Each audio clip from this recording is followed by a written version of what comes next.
So, welcome to this episode of The Rumble. My guest today is an engineer, or became an engineer, was a chemical engineer, went into mechanical engineering of sorts. But what sets him apart from a lot of people is many engineers can't walk away from what they did all their lifetime. This gentleman seems to have done that, walked away from engineering, but started restoring old vintage cars. Or I don't know, there's so many classifications in cars, I have not heard about this before. But welcome to the show, Mr. Ananth. Thank you so much. Lovely having you here. I know you come from an automotive background. You said you were part of UCAL. I did work in the automotive component industry. Okay, not in the automobile itself. No, not in the automobile itself, and that also was in exports, not really in the local markets. Okay, so you were never a hands-on engineer. Well, I'm a chemical engineer by profession. I was hands-on in chemical engineering. But when I was rallying and racing, I had to prepare my rally cars and race cars. Okay. Honestly, to tell you the truth, I omitted the chapter in automobile engineering in my chemical engineering. We pass engineering by this. But where would automobile engineering come into engineering? Yes, there was one chapter there, coming under mechanical engineering. Okay. So I conveniently omitted it because you can go by choice. 5 out of 8 questions, 6 or 7 was this. We can still do that. You're an intelligent gambler, so forget that one. You go by minute ticket, that's the thing. So it works in India. And when I started racing and rallying, hey presto, I had to do this. I had to assemble cars, gearboxes, engines. That itself is fascinating. You're as a chemical engineer. How on earth did you get into rallying? That's kind of dangerous. No, I'll tell you, because the company I was working for, multinational in Bombay, put up a notice on the company board saying they're getting into a rally team. If any staff wants to apply, it will be considered. Otherwise, they will look for an outside talent. Okay. Only application they received was mine. All right. And they called me and I said, I'll take the challenge. So they found me. But you were born and brought up here in Chennai? I was born and brought up in Chennai, but I was working in Bombay then. Okay. Now, your knowledge of rallying and the fact that you responded to that ad is because of your background here? I didn't know nothing about the rally. You just loved it. In fact, there's one. I went to a couple of guys who were already rally drivers, sat with them, understood what rallying is about preparing cars. Fortunately, I found a co-driver, not within the company, but outside, who knew a hell of a lot about cars. All right. How did that happen? He was working for Burmashell. All right. And Burmashell, he had been sent for training on engine maintenance and back to UK or something. Back to UK. So he knew everything. Incidentally, he was also a chemical engineer. Okay. So we started preparing the cars. Wonderful. The cars rallying initially was. And all the local Indian cars which you modified. We started with the Standard Herald. And then we went on to the Fiat. The Herald goes that fast? Yes. It's an excellent car too. Yeah. Excellent. Remember the Triumph or something? Was it? Triumph is the original British name. Okay. The company in the UK is called the Standard Triumph. In India, it's called the Standards. All right. So we were quite successful in rallying, but on the track racing, we were a big flop. We just couldn't do it. It's not designed for that? Or no. By the time we came, the whole team didn't do it. The track racing, we had come on the Fiats. We had abandoned the Herald. Okay. Because of those days, Fiats, we had to wait in the queue to get a Fiat car. It was anywhere from 6 to 10 years. Wow. So we had booked one early enough to get. Suddenly we got a letter from. So what did people do when they couldn't get a Fiat? The ambassador, I guess. Ambassador was also on a waiting list. So you just do without cars? The number of cars produced were that low. 30,000 Fiats, 30,000 ambassadors, 10,000 Heralds. Is that why they never bothered changing the car? They never do. 2 reasons why they didn't bother. One, the car was never considered a priority in the then government, under the then government. Yes. It was considered a luxury item. Luxury for the rich.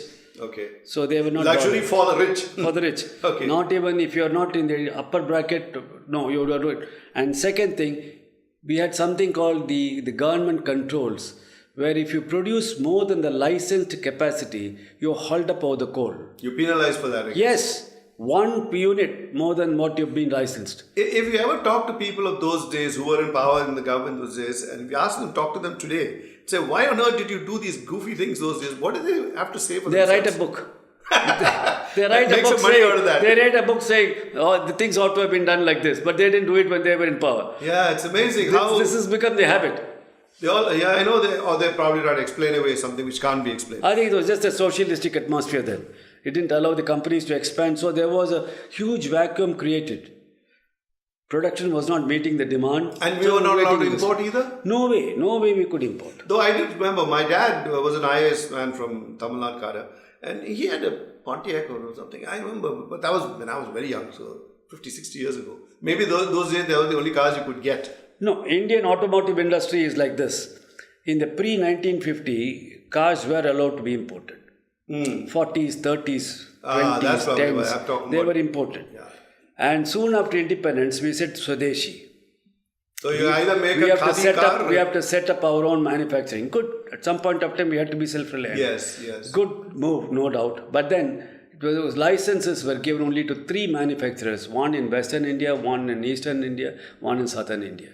Okay. 3 manufacturers were given, and truck license only to 2. And these 3 could sell in each other's territory, or you just sell in your No, own territory? they could sell all over India, Alright. but then they can't remit foreign exchange for Royalties new or- technology. yeah, that's true. You can't import components. They can't produce more than the installed capacity. What is the logic for that particular thing? The install capacity, isn't it? Industry wants to expand. Controls, nothing else. It was just bloody-minded Controls. The government will decide what you should produce and how much you should produce. It is not the consumer. They just like to be in control of things.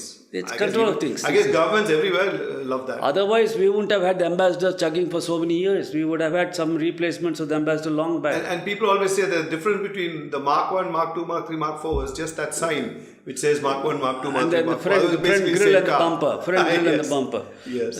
The same. And of course, overall, the Mark 4 went through a lot of changes later with the Isuzu engine. Yes, Because that made a few changes. No, that because of the emissions. The original Morris Oxford engine, That's- called the BMC engine, Okay. couldn't meet the emission regulations. And we really bothered about those things those days? Well, in 1995 it came in. The first, you see, the Supreme So Court. emission standards. I'll tell you that I'll tell you the history of that. The environmentalists in Delhi filed a writ petition in the Supreme Court saying that Delhi is choking, full of smog. So the government should do something about it. So, That's when they brought this. So the judge committee was set up, and the judge said, fit catalytic converters. Converters. Yeah, that's when we first heard that name. Catalytic converters were not a magic. You just can't go and fit it in. It becomes clean fuel. The engine has to be a clean engine to feed even the the fuel catalyst. has to be- Fuel has to be. So it was so on and so forth. Finally, they modified the order saying it will come in the first metro cities and then slowly expand and so on and so forth. So when that came in, the raw engine emissions should have been good enough for the catalyst itself. Okay. You can't put a boiling water into a refrigerator and expect ice to be formed. So you need ambient temperature water. Similarly, you need a clean engine to deliver fuel to the catalyst, to deliver the emissions to the catalyst. So when did all that change and become... 95. So you heard it from him. 95, you could say things started changing in India. Until then, it was just license Raj, Right. more of it. So when we come back, we'll just find out from him what changed after 95 in his words. So as we said, the change happened, and the change happened with the arrival of this Maruti car and the Indian version of the Maruti car before Suzuki. So the tell us Maruti about... car came in 1984, Okay. and the technology was different. Aluminum engines. Did technology exist at all? Yes. The Japanese came with the then latest technology. What is aluminum in it? The engine? The engine blocks were aluminum. The heads were aluminum. Something we had not been used to. The car was different, completely different. No wonder it had a huge waiting list. Perfectly made car compared to what we were making in India then. And that opened a whole lot of ancillary companies which had to upgrade their skills. True. Fortunately, the government permitted all of them to have joint venture partners, upgrade their skills, upgrade their technology because of Maruti. Okay. And then that opened up, That was also a part of- unleashed a huge automotive revolution in India. That was also Sanjay Gandhi who was responsible Yes, for bringing that. he did build the first indigenous car. So maybe the Congress Party connections allowed him to open up all these things, get favors, Yes, which of otherwise course. would have been damn tough. Congress Party connections did help, and the bureaucrats helped them, everybody helped them. And then it flew. It flew. And then they opened up when Manmohan Singh came and liberalized in 1991. He liberalized further. Then the sector was opened up for foreign investment. That's the time Ford came in, Peugeot came in. So many cars Yeah, came in. there were other models. The Opel, the GM came in. That's right. And now it's rest is history. You got almost every brand in the world which is That's true. it's manufactured in India. So one interesting that transition that you would have seen is from the days when we made really crappy looking Indian cars, couldn't measure up anywhere. Now we seem to having better cars made, including I'm referring of course to the Mahindra's models, which are now doing very well, almost competing with some of the imported brands. How did that happen? This engineering skill, where did it come from? It came with the introduction of the Maruti. Once Maruti came in, right, along with the newer models of cars came in. So the engineers at the shop floor were exposed to new technologies. So it's like leaping across dynamic companies started buying those cars, understanding what is inside. See, they started traveling. We were not permitted to travel pre-1985. If you had to go there, we had to get permission. We had to draw foreign exchange, stamp it in our passport, come back and submit accounts to the Reserve Bank. And then everything liberalized. People started traveling. Joint venture partners came in. They came with new technology. So everybody was upgrading, honing their skills. That's true. So that was easier for them to come in with new cars. But your company which you were working with never thought of digressing or rather moving into automobiles? Of course they did. Progressively they went in from a Solex carburetor, which was not an environmentally emission-friendly carburetor. They went into Mikunis. Mikuni carburetor, and then to fuel injection. They were the first company to produce automotive catalyst in India. But then your company is good fit around to the existing cars in the market. Designed for the existing cars. You had to do a bit of a... Okay, so you never did think of going fully into the automobile arena, in the area of building cars itself? The UCAL group had Standard Motors. Standard Motors, but it demised due to various reasons. Yeah, I'm sure none of them were savory reasons, unsavory reasons, I'm sure. But that car was it shook up everybody. It was a super car. It was the first limousine, very comfortable to ride, very nice to drive, very sleek looking one. And what really impressed people in Madras, I remember those days when it was running around, that I think the British High Commissioner. Yes, he had one. They had a Rover, which is what this car was. The Rover had two engines in the UK, 3.5 litre and the 2 litre. The one in India, manufactured in India, was the 2 litre one. Which is why they said it was underpowered. Underpowered. The British High Commission had a 3.5. That's and right. So was the chairman of Ashok Leyland. He also had a 3.5. Okay, because that car, there was nothing wrong with it. It looked brilliant. Overtake everything on the roads. The government didn't permit a 3.5 litre engine. See, all these things, the government technical committee will appraise. They decide on what engine you should put in, what car. But if they're technically sound logic reason for all this, we can accept it. But were these people educated and trained in all these areas who were making decisions in critical areas? They were bureaucrats who just took. Everything was difficult. I don't think we have gone much beyond those things. Even today, if you look into the ground rules, we haven't changed. We still got obstacle course every day. 30s, 40s. Nobody has looked at the ground rules, maybe customs imports, doing business in India. You take the subject of F1 racing. Okay. Why did F1 leave India? What was it? It was a mystery to everybody. You have no idea. It's not a mystery. It is very easy. They were harassed by customs, government departments. See, they bring in cars, duty free. Because it's only meant for racing on the track. Racing on the track. Yes. And then they swap engines sometimes. They go through trials. Yes. They change the engine. The moment you do that, you used up, you pay duty on that. You bring spare tires. Tires are not permitted. How many tires? He was harassment at the toll gates, at the sales tax checkposts. The trucks were stopped. It's harassment at every stage. But do you think they were deliberate or was it just out of bloody ignorance? No, this is how rule books, we go by the rule books everywhere.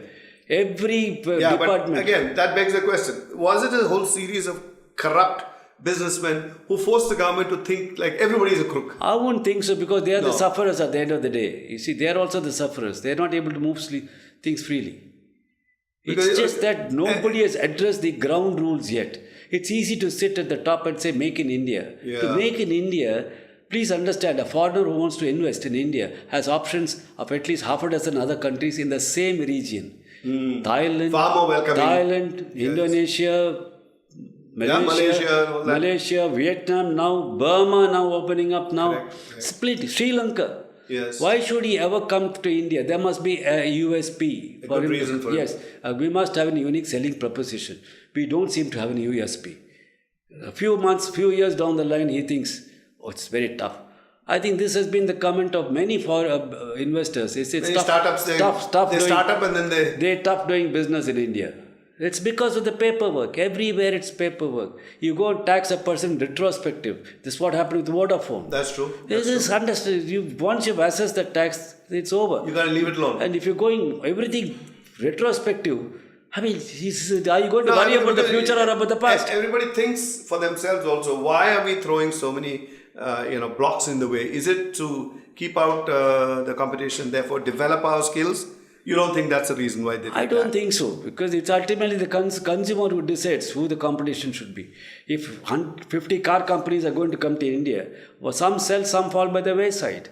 Which is happening right now. Which is happening right now. It should have happened 25 Which has happened with the television sets. Where are the old televisions like the Indian models, the solid air, the Dion era? I know. It's history. It becomes solid air. It's all gone. It's nothing. So we have a choice now. Take laptops, take mobile phones. Yeah. You have Getting obsolescence not a by the dime a minute. dozen, you have thousands of choices today. Ultimately, the consumer will decide all this. But to make them easier now, to do business in India is getting very, very difficult. All right. But what I haven't explored with Mr. Ananth is, how did he get into restoration, and is that a future growth in industry for us? Can we get restoration as one of India's strongholds? I don't know. Maybe Yes, I'll do that. He might smile hearing that, but we'll find out when we come back.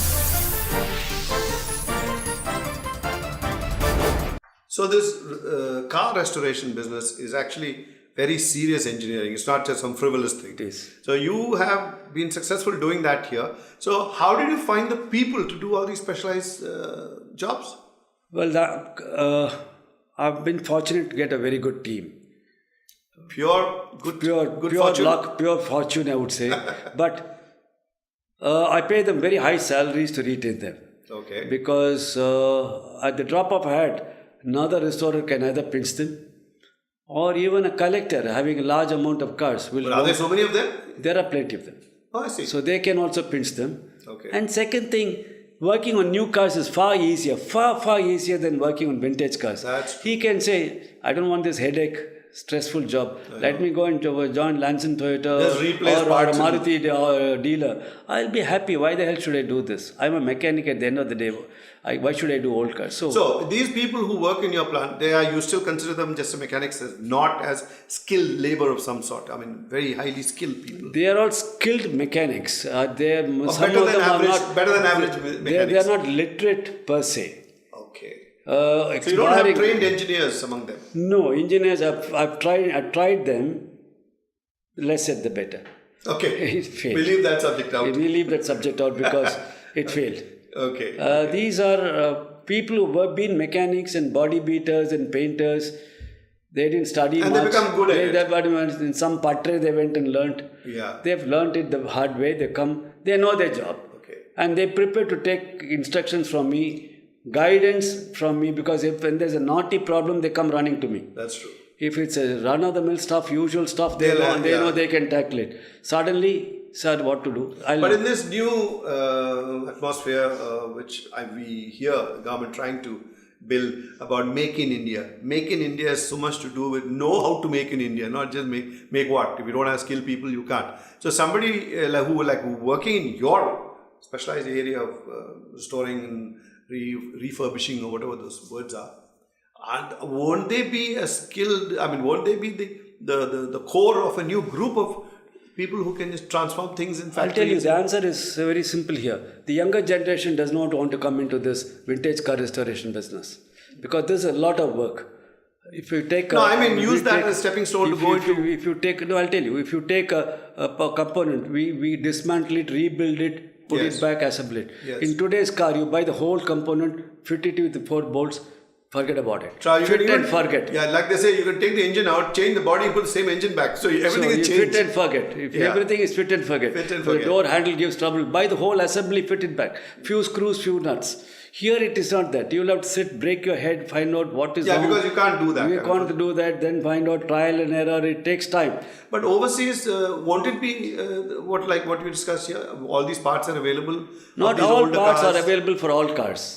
Okay. So a car has about maybe 5,000 components inside.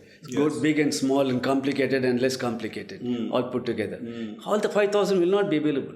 Sometimes you'll have to make something which is available, make it suit here. You put it on a lathe and turn it and make it. Put it, lathe, file it, polish it, put it in. A lot of fitters work. Lot of work is in this.